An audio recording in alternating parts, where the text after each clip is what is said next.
And we are live, right? So we are just going to wait for like a couple of minutes, like a minute or two, so that everyone joins in and then we can get started. Okay, cool. Sounds good.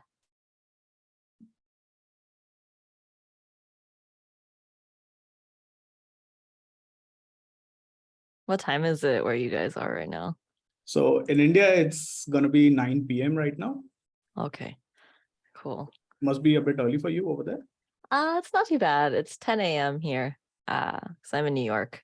Okay. So yeah. It was like I've given workshops in Shanghai before where I woke up at like 4 a.m. Oh, So India is very good. I think there's a good match. yeah, that's one of the reasons we wanted to keep it during this time, so that folks can also like sort of join in. Like this is the time usually like they are done with their work or their college or whatever it is, and then Right. this time works out pretty well.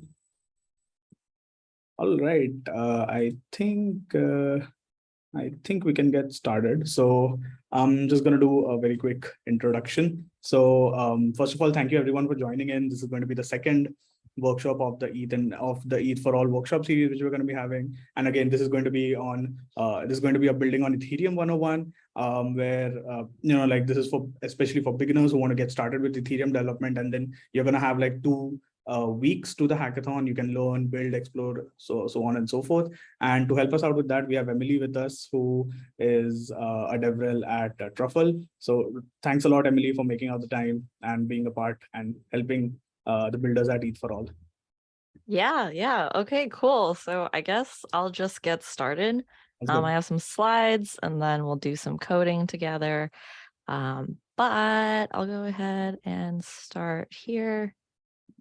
And then slideshow. Cool. So yes, like you said, it's building on Ethereum 101. I'm just going to give a quick hello, or I guess it's a good evening for you guys. Fun fact, I am the developer evangelist for Truffle. I actually am also representing Consensus ZK EVM now, so that's going to be our layer 2. So if we have time, I might jump into an Ethereum 102 just in case. But just starting off with the basics, I'm going to go through the agenda. So we're going to talk about, interacting with Ethereum, like what that looks like, how it works. Then we're going to dive in a little bit deeper and talk about dApp anatomy. So that's going to be what you guys are actually building for the hackathon. I'm crazy, so I'm going to try and build one live with you guys together, kind of, sort of. It might work, it might not. Live demos always break, as they do. And then I'll end with some tips and tricks for developing on Ethereum, tips and tricks for hackathons in general, and leave some time for Q&A at the end. I will also take pauses throughout the presentation just in case anyone has questions then. So let's just start off with the basics. This is just kind of an informational overview if you guys aren't too familiar with how Ethereum works. So specifically, we're building on Ethereum because it is a programmable like blockchain. So unlike Bitcoin, for example, we are able to add if-then logic on top of like making those financial transactions with Ethereum. So that lends itself to complex lending applications, alternative ways of representing data. So that's gonna be like your NFTs. And the thing that I think is the coolest about Ethereum is the fact that Ethereum, programmable, has a shared global state, allows us to create composable applications. So me creating an application, all that code is public, the data is public. Joe Schmo from, I don't know, Indiana can find all the information, interact with it as well. So you can think of things like, if you guys are kind of in the space thinking about stuff like, how do we put it, like decentralized social, right? So Lens protocol, they have a whole social graph that they've created, deployed smart contracts that they've put on Ethereum.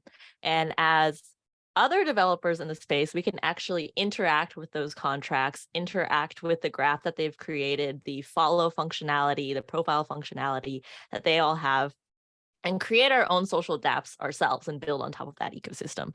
And so that's kind of one of the powerful things about Ethereum and the fact that it is decentralized compared to centralized applications where all of that data is private.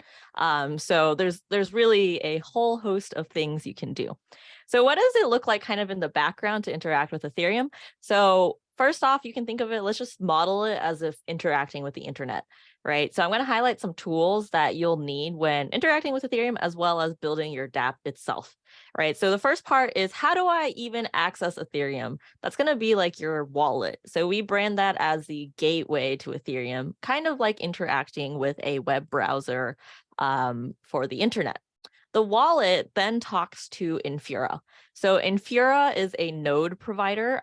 That's how you communicate with Ethereum, as in like writing transactions, getting information from Ethereum. You use Infura specifically because you want to do this at scale. So the reason it's decentralized Ethereum is because you can run all of these nodes locally. However, that gets really expensive, hard to manage, and it's just not sustainable if you're trying to build like the app that onboards the next million users, right? You're not trying to do that from your like 16-inch Mac OS, right? So that's kind of where Infura fits in. You can think of it like the internet service provider of Ethereum. So like I said, stepping in, Infura retrieves your information, and then you get that information displayed within your wallet. So when you look at the UI, that's where the transactions happen, as well as having your assets listed there. So just to go through the flow to give a better idea of what that looks like, basically you log into your MetaMask account. So that's going to be a MetaMask wallet, and say I want to send Vitalik ETH. Really, Vitalik should be sending us ETH, right? But anyways, MetaMask communicates with Infura and says, hey, send ETH to Vitalik. Infura then gets that information and broadcasts it, saying, okay, well, I'm going to send it to there. And then Infura returns this thing called a transaction receipt. So that's going to be all the information, having put that, like, I guess that transfer of token over to Vitalik. So it's something called a transaction hash. When we actually build the dApp, I will show you what those transaction receipts look like, how they are really hard to understand actually, and tools that exist to help you kind of give clarity into your development process, kind of smoothing out the entire thing. So that's the basics of interacting with it. Let's actually talk about dApps, the things that you'll be building for the hackathon. So like I mentioned, Ethereum is programmable, right? So that's interacting with its smart contracts. Contracts are basically code. It's code you write that defines the logic when interacting with Ether. So that's basically saying, like lending, we talk about, if, I default on the loan, or let's talk about the process, right? So you might write a smart contract, which basically says Emily is going to lock up like 10 ETH in this contract. And so the contract holds that information. In the contract, it says if something is not fulfilled, so say if Emily defaults, automatically release that token to the lender. Otherwise, do other logic, right? And so that's an example of how this code has essentially removed the need for a bank to tell us whether or not I have defaulted on my loan. So that's smart contracts. That's the logic that you guys will be interacting with. That is the basis of decentralized applications. So talking about the anatomy of a dApp is actually really simple to interact with. It's not scary at all if you are a traditional software dev. It looks exactly the same, right? So you have your mobile app, your web browser to interact with that application. So that's going to be like a website.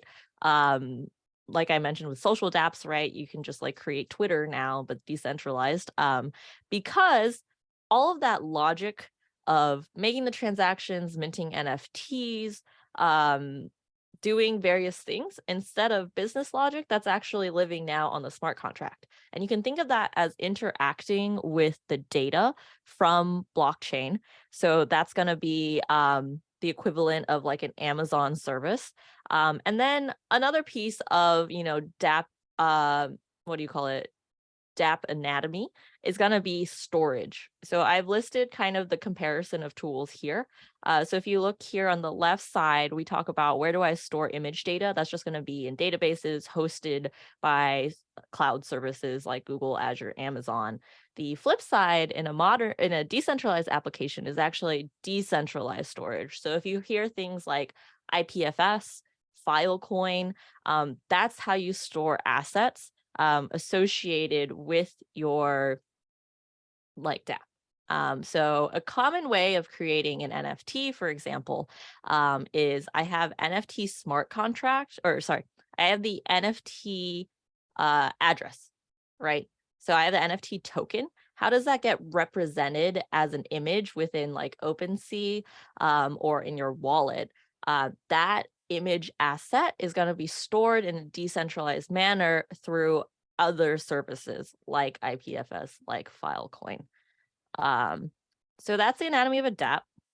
I'm going to stop here before we actually start building one together. Does anyone have any questions? I guess I can just go into this Q&A. Can smart contracts be written in Go like Solidity? I don't think there is a Golang version of smart contracts. With regards to smart contract writing, so you might have heard a few ways of doing this. So there would be Solidity, which is what I guess the most popular language that exists, what I will be working with today. The second piece is going to be, if you've heard of something like Viper. So Viper is kind of sexy right now because Viper looks like Python. And that's going to be basically another way to write smart contracts. If you are going to be interacting with other chains, so that's going to be stuff like Solana, Avalanche, Near, those are all L1s, or layer 2s.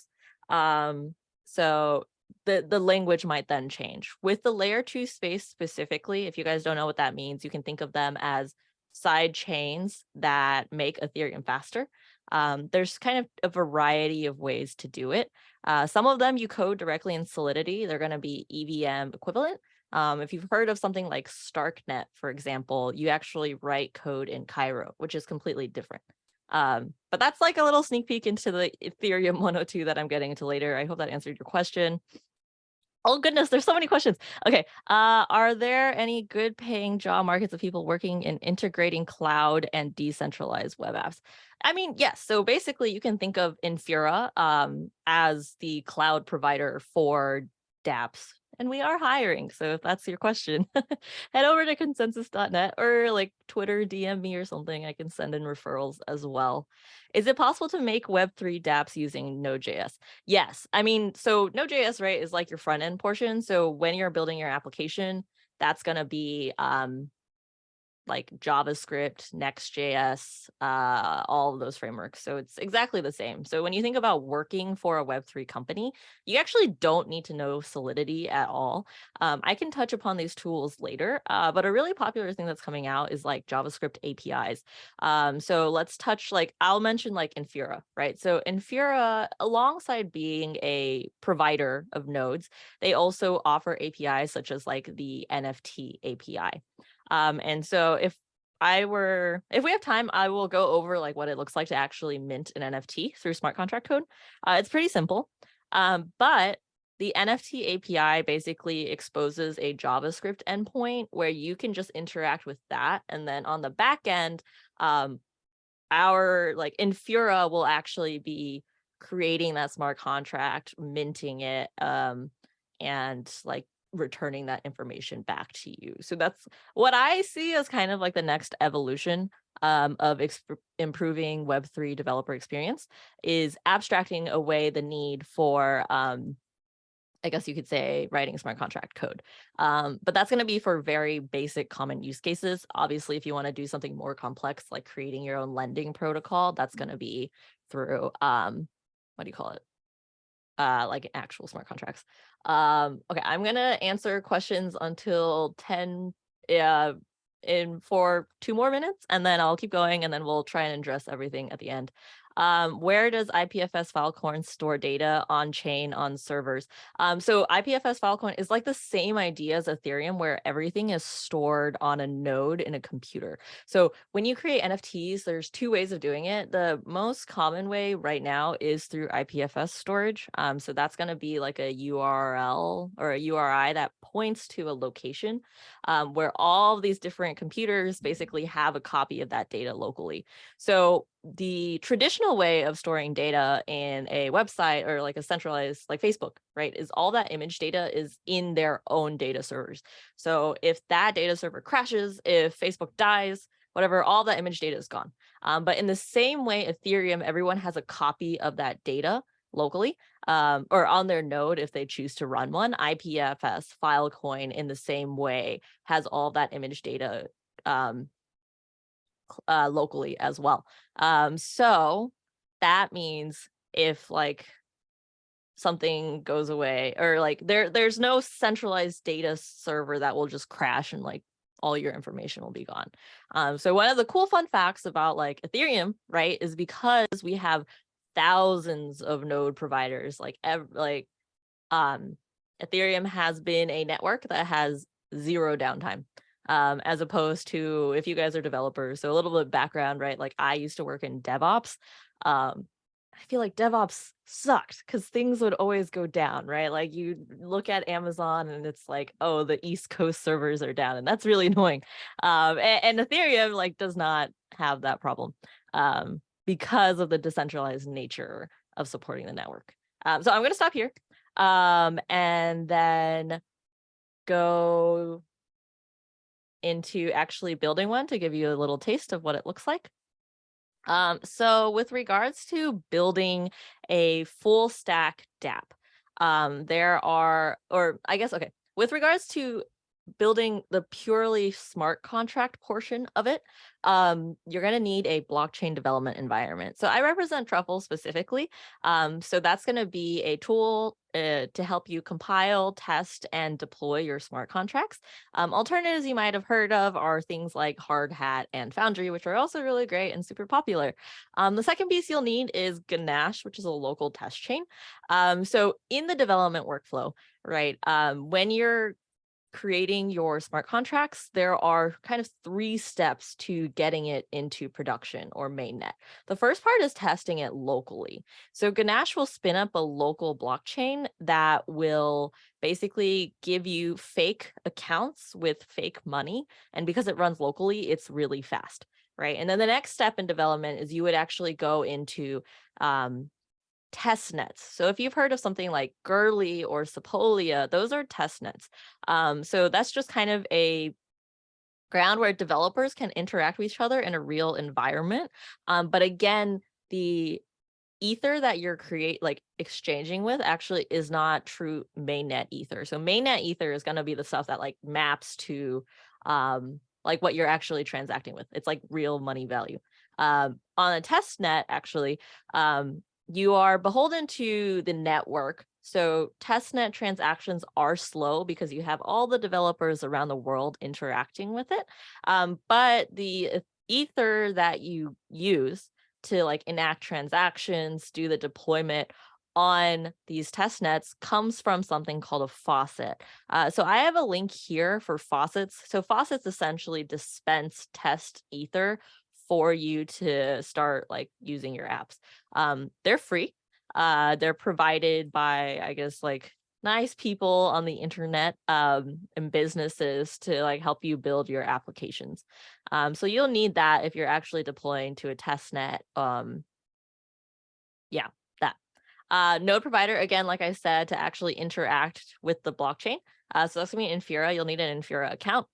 Like I said before, you need a wallet to actually do the transactions. So that's going to be MetaMask. The last piece here I added as optional because I am building in Truffle. There is a Truffle VS Code extension that I personally really like because it surfaces the most important information during smart contract development, as well as provides a interactive debugger interface. So I'll touch a little bit on that during our tips and tricks because there's actually a few things that's difficult about smart contract development compared to regular development because the tooling ecosystem is so new and always improving.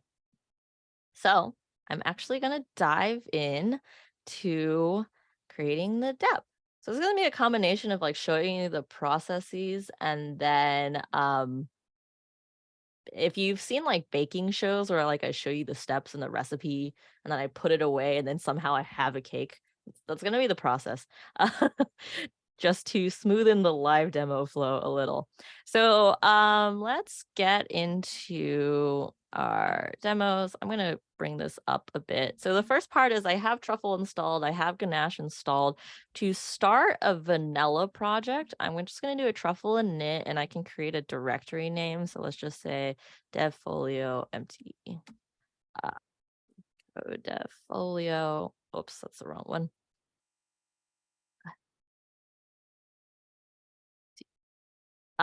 So this basically just creates a completely empty Truffle project. To talk about the, I guess, innards of what this looks like is you have your contracts. So that's where you're going to put your smart contracts. Migrations. So these are going to be JavaScript files or TypeScript files that instructs Truffle how to deploy your contracts. We're going to do something really simple. We're just deploying one contract, but when you start to build more complex contracts, you're going to run into cases where one depends on the other. So you need to sort them properly. When I get into, if we have time for the level 2 version, there's going to be more different instructions you have to give if you want to deploy on an L1 and an L2. So you're thinking about multi-network. So migrations, that you kind of think is the instructions to tell Truffle how you want to deploy. And the last piece is testing. So obviously, how do you know it works? If you're a proper developer, you need to test your applications. That's kind of the folder where it goes. I don't have an example in this version, but there's also, you can write scripts. I'll touch on that later, actually. Let's just talk about what's in the empty project. The last piece is the Truffle config. So the Truffle config is essentially the place where you configure, I guess, how Truffle deploys. So there's a few sections that are particularly important, specifically networks. So networks is how you telling Truffle where things are deployed. So we have the development network. So that's going to be your default network. When you do a deployment, it looks like Truffle migrate, and you can specify the network. So this is where you can say, I want to do this locally. I want to do it on Gurley. I want to do it on mainnet. If you don't specify anything at all, development will be your default environment. Otherwise, you can see here's an example of specifying the Gurley test network. It's a very specific kind of structure. Basically, you need to pass in your mnemonic. So that's going to be your private key from your wallet. That should be kept a secret. Please do not commit that to GitHub. There are bots that scrape GitHub for unsuspecting developers that have published their mnemonic and draining all the ETH from your wallet. So just keep that in mind. Never publish this. And the second piece is that Gurley endpoint. You can get this API key from your Infura account, which I'll demonstrate later. And then there's like more stuff that's not super important for a beginner DApp, specifically like what kind of Solidity version you're looking for. Optimization has stuff to do with like making compiled code shorter, but that's like advanced stuff. You don't need to care about that. But yeah, that is the basics, right? So like, what does it actually look like to build a full stack DApp? I'm not gonna do all of this right now. So basically one way, I think I saw one question of like, how do I build a DApp, like not from scratch, right? There's something called truffle boxes, which are basically scaffold code for popular like configurations. So when I talk about multi-network development, right, that project setup looks a little different. A truffle box will set it up and have all those configurations for you. When we're talking about what it looks like to actually connect your smart contracts and communicate that with your front end, there's something called, we have a React box. So truffle boxes, you can just simply do like a truffle unbox React, and then it'll unbox it within that folder, or you can put your directory name. So I'm going to say like React box or something like that. In the Truffle VS Code extension, which I have here, you can also open up the command palette and just create a new Solidity project. So that's the init. Otherwise, there's a bunch of different Truffle boxes that are available. And you can find those on our website as well.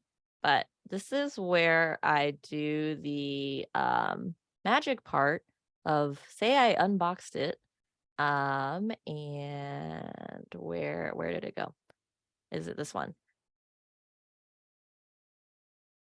I did, yeah. So basically I said unbox it because unboxing the React box will also just go ahead and install all of your dependencies as needed, which takes some time. But anyways, that's why I'm here. Okay, so this is going to be a full stack dApp. When you build a full stack dApp, that's going to be composed of two pieces. You have your client folder, so that's going to be your web interface, right? So in this case specifically, because it's a React box, it has set up a client for a React website. And then the next piece then is Truffle. So this is actually where all your contracts are. So if you can see right here, it's the same idea. We have our contracts, our migrations, our scripts.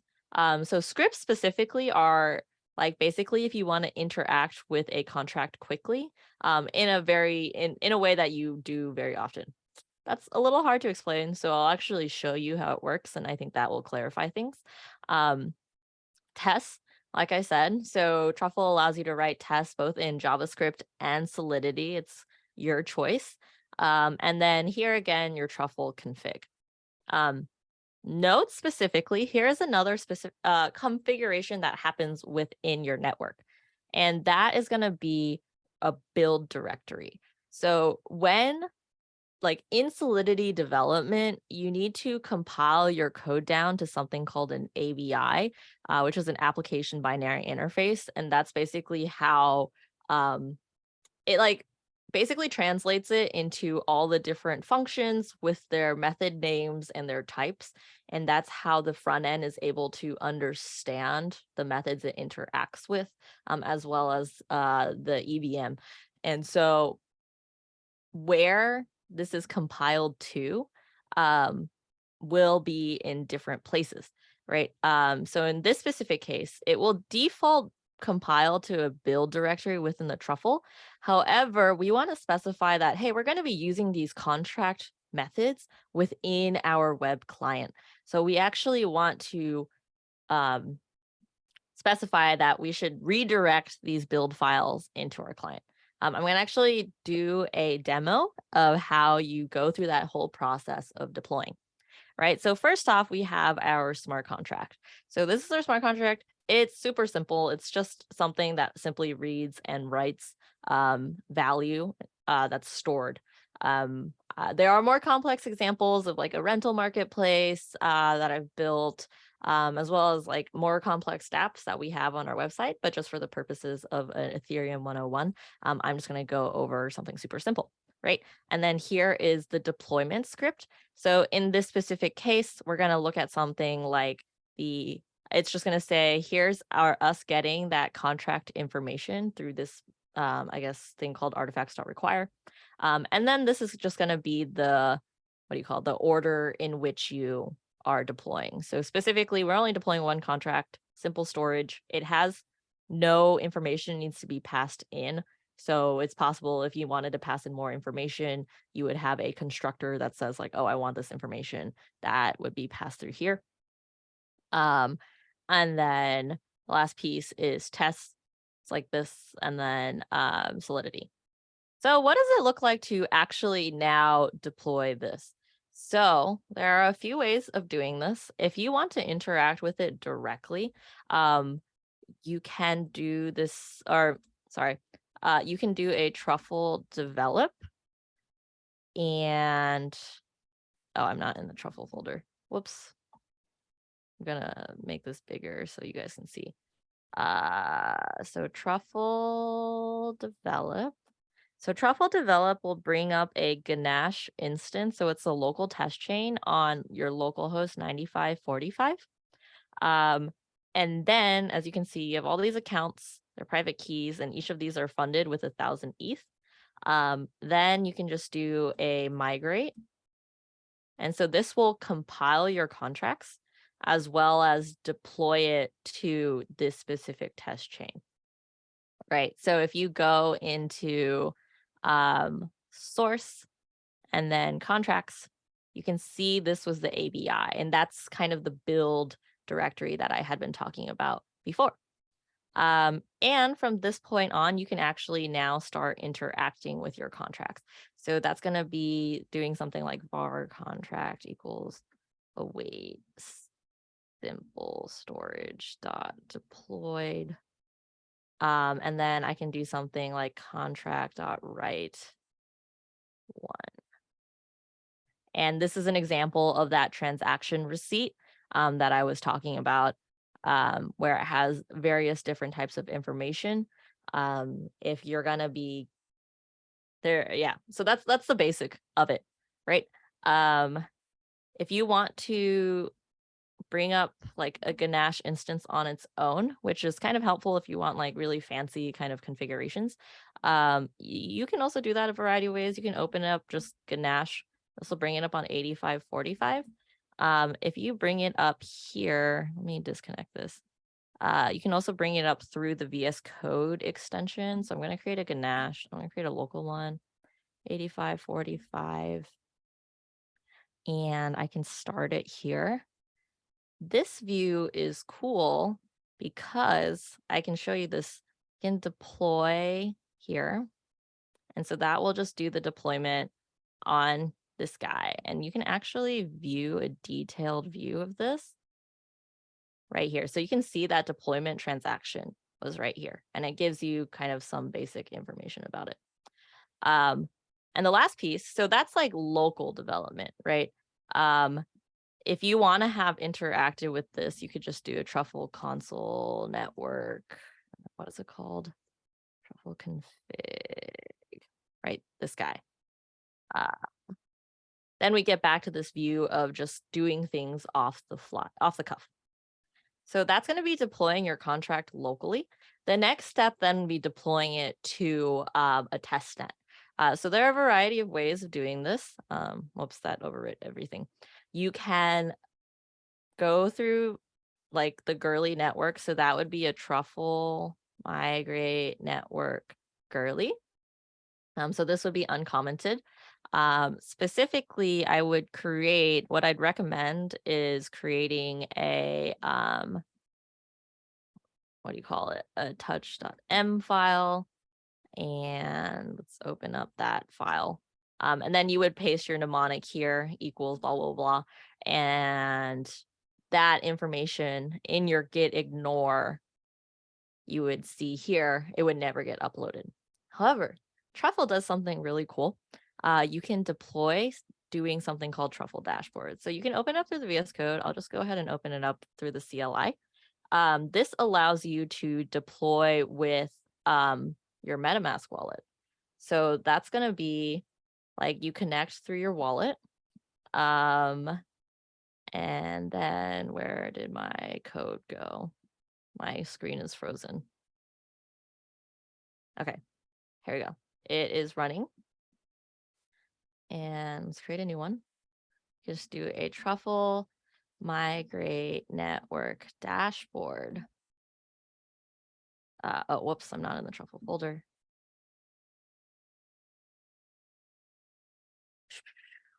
If I go back here, basically it is deploying to the network that I've selected. So now you've noticed I'm deploying to Gurley without ever having to expose my private key. This actually decodes the parameters of the deployment. So if this was the actual method, it would give you information and I can just hit confirm. And I do it through my wallet. And that's the deployment. I have 2 minutes left, so I'm just going to speed through the front end portion of it, just to kind of talk about what that looks like. So if we go into, okay, if you notice it's taking some time because this is the Gurley test network, I'm going to go ahead and dive into the client. And then you can just do an npm start.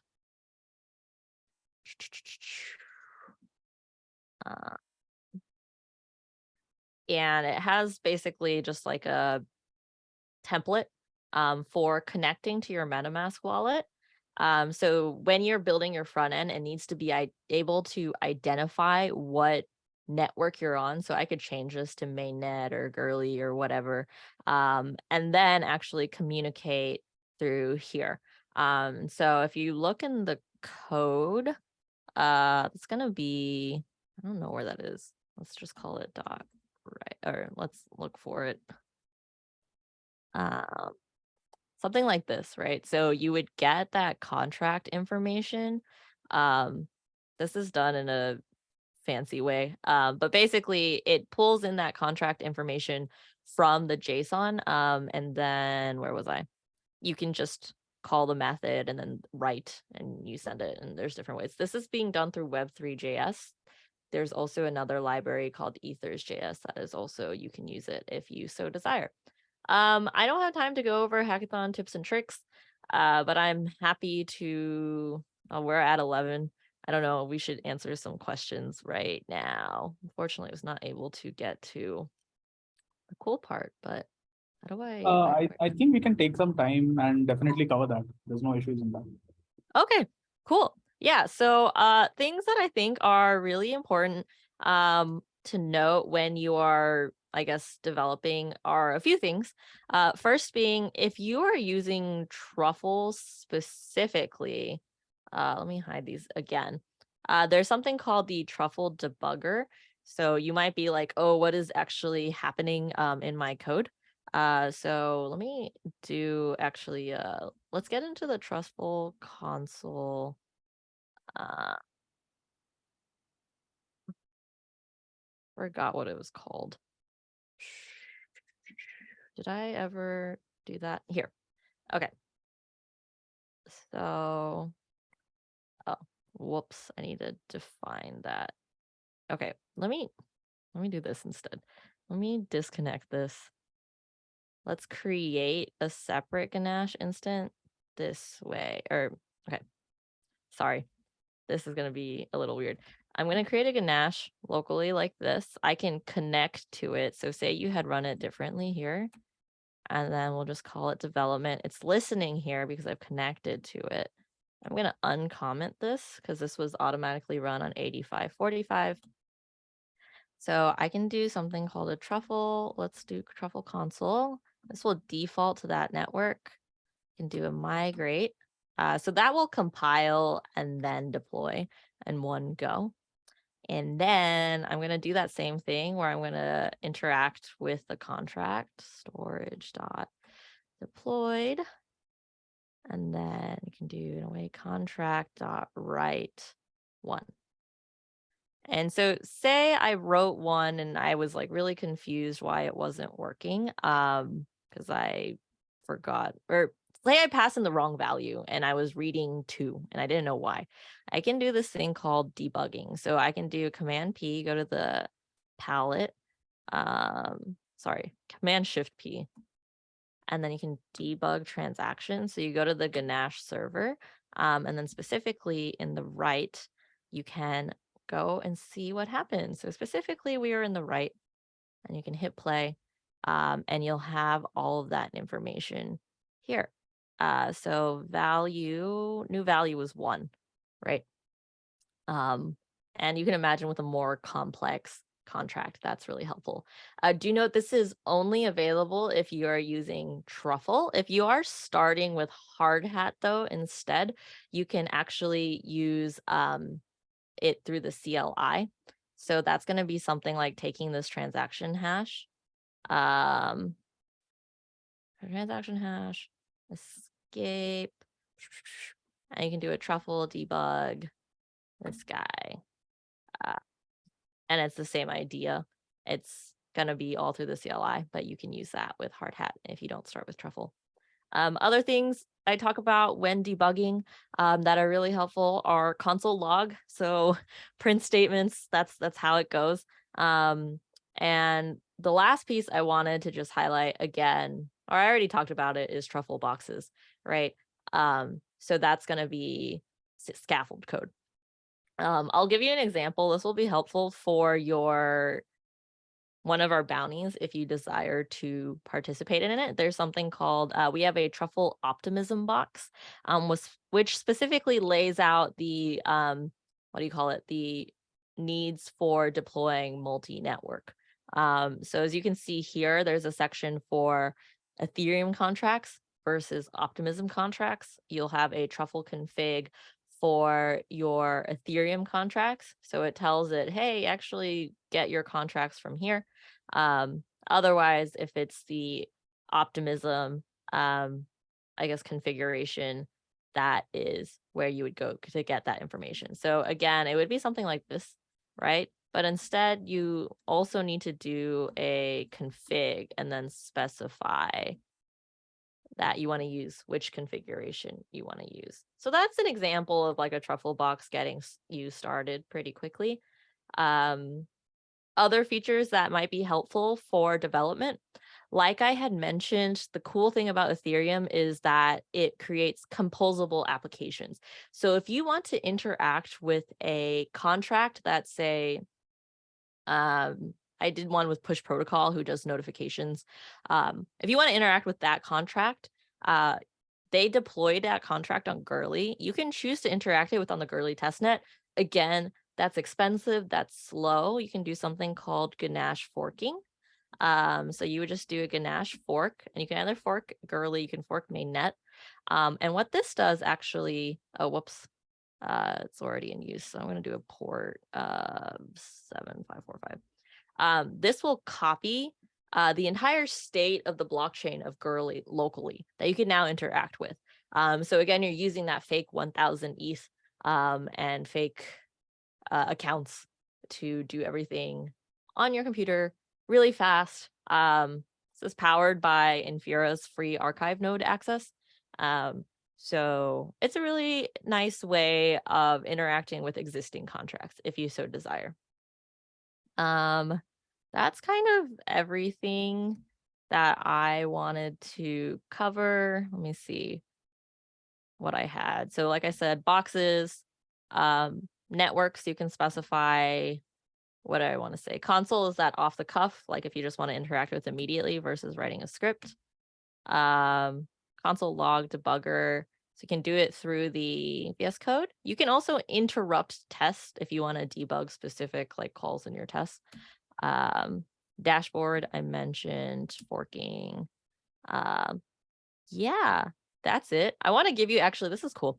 If you want to look at like a really complex application, I would show you, feel free to explore the lens contracts. Let's see where it is. Where did I put it? Code lens. So this is, don't be scared.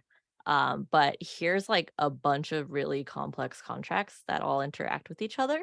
And then just to give a demonstration of what a migration script would look like, this is like long, right? But you're deploying multiple contracts that interact with each other, that link to libraries, things like this. So this exists on my GitHub, Emily J. Lin 95. But anyways, fun things. It's intimidating. You can actually build like really simple applications. I'm going to stop here. This is my information. Feel free to get in contact with me. Do we have time for questions? It's 11. Oh, or it's 8 past.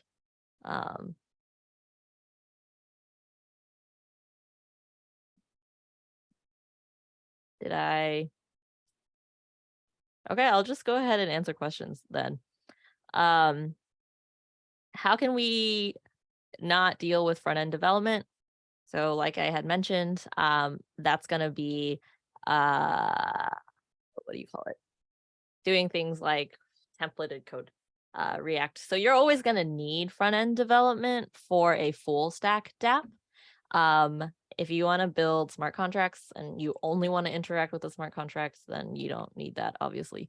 But yeah, Infura versus QuickNode, what should one prefer? I mean, I am an Infura stan, so I'm going to say Infura. I haven't really worked with QuickNode. I think Infura might have been like the first node provider, and they're really robust and have a lot of different endpoints if you want to interact with. So not just Ethereum, right? But you have all your L2s like Starknet. And then in addition to that, other capabilities like the NFT API and SDK. How much should developers rely on Open Zeppelin and similar platforms? Oh, I should have mentioned this as a developer tips and trick. If you guys don't know, Open Zeppelin basically provides like open source smart contracts for you to copy and inherit. And I recommend using them as much as you can. They are security audited, written by like really, what do you call it? Experienced devs.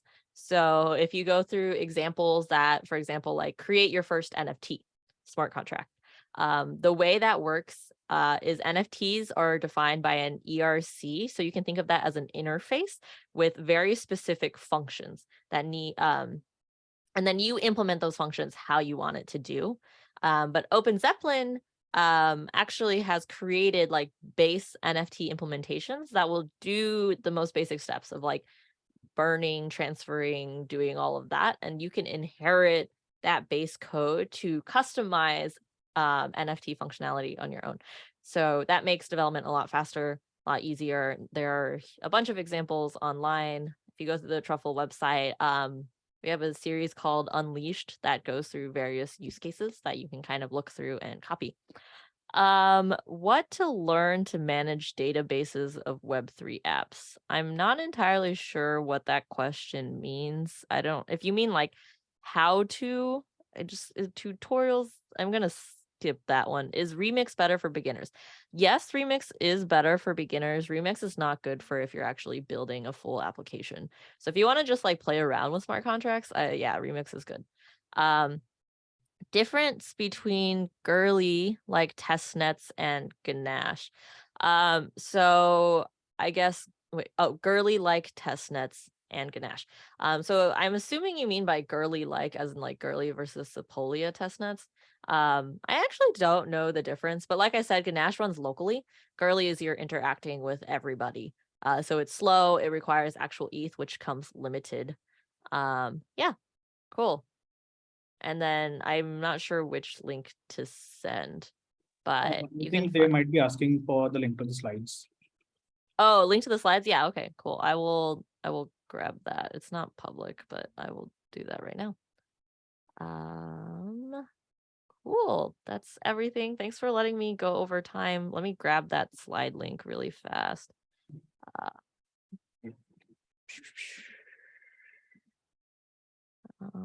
Copy, and then where's my Zoom tab? Chat.